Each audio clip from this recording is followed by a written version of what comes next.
qira'at, basically. No. The crisis I had wasn't that. The crisis I had was, that was what generated. But what was the crisis? The crisis was very simple. And by the way, this is now a well-known open secret amongst many Muslim graduate students and academics around the world. And this is well-known. Traditional understandings of ahruf and qira'at cannot answer some of these pressing questions that are now being poked by our people outside of, by our academics, by their academics outside of the faith tradition. You see, in a Muslim environment, there's always some respect that we have for the Quran. We should. In a Muslim environment, we'll press a little bit and then we'll say, okay, khalas, sami'na wa ata'na. And that's great, alhamdulillah. When you go to academia, they don't have that red line. And they're going to just, the famous story of the emperor with no clothes. They're going to just point out, no, that doesn't make any sense. Well, that's not true, and this and that. And they'll bring issues, which I'm not going to mention explicitly, that are true because they're in your own books. They're not inventing anything new.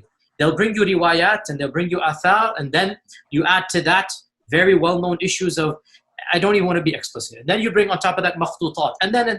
And it's very clear to you and to every single very advanced student and specialist that the standard narrative has holes in it. That's what I'm going to say. The standard narrative does not answer some very pressing questions. Okay? This is what I'm going to say. And but I think here we wait, let me finish this, Mohammed, because this is a very important point. I'll let you let me finish this. And by the way, if you are following online media and articles and whatnot, this is no longer hidden news.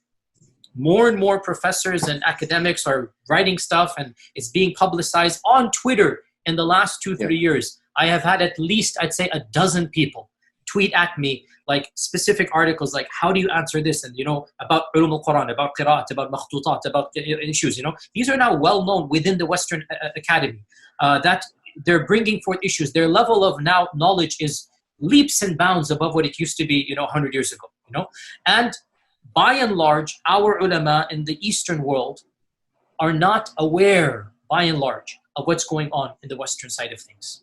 And they're not answering those questions in a manner that it needs to be answered. So how do we explain this difference, and why was that Quranic manuscript scraped off? Now, it turns out that in Muslim classical literature, Muslim scholars have detailed that some companions of the Prophet Muhammad, on whom be peace, recited the Quran in a way that varies from what commonly came to be recited by Muslims worldwide. Why this sort of difference?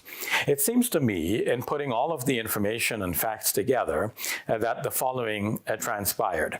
When the Prophet Muhammad, peace be upon him, received the revelation initially, the main impetus at the moment was for people to absorb the message and to know the instructions and put them into practice. It did not matter at that stage so much that the exact words of the Quran had to be relayed from one person to another. So one person could tell his neighbor, you know what, I was with the Prophet Muhammad, peace be upon him, today, and a new piece of revelation came down, and basically it says that we are to do A, or do B, or do C, or these are the instructions. Now, the instructions do not have to be conveyed in the precise wording in order for the instructions to be understood and for them to be carried out. And so we can well understand that the initial messages delivered by the Prophet Muhammad, peace be upon him, might have been rephrased by some of his companions as they transmitted that information from one person to another. Now, eventually, scholars would become interested in knowing the precise wording, especially after the Prophet Muhammad, peace be upon him, had passed away. And therefore, we can see that attempts were being made to compile the Quran with the exact wording, especially in writing.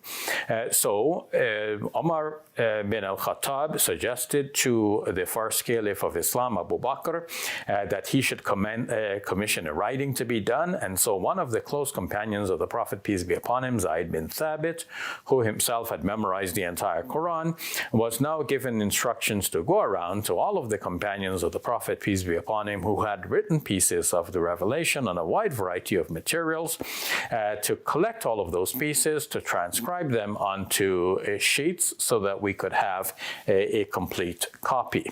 And that copy was kept with the Caliph Abu Bakr, and then eventually the Caliph Othman, the third Caliph of Islam, and this is within 14 to 24 years after the death of our Prophet Muhammad, peace be upon him, he recalled that copy. He had further copies transcribed from it and sent to various parts of the Muslim empire after a double-checking effort was done by a committee, not only of Zayd bin Thabit, the one who initially conducted this search and find and compilation, but also by other persons in the committee, 3 other persons.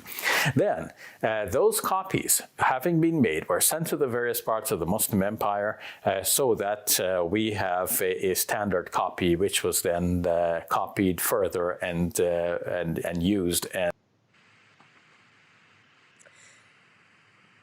So that was the third clip where now we are hearing the why in one of the earliest manuscripts in Sana Palimpsest there are differences. Okay, so differences doesn't go back to Muhammad. Differences in the time of Muhammad, people didn't even bother actually how is the exactly wording of the Quran, what Allah said, but people more bothered about the message. It was actually Uthman who bothered about the wording of the Quranic verses, because people, it wasn't expressed, but because people were calling one another kafir in the battle around 650s. And then we got to hear a little bit about how it was Umar's initiation to compile the Quran first time, because again, memorization is failed. Brother. Okay. Well, I mean, we have a saying in the U.S., don't shoot yourself in the foot. And I'm wondering if Shabir Ali have any foot left. You know, so he shot himself so many times already. I'm just really feeling sad for his foot right now.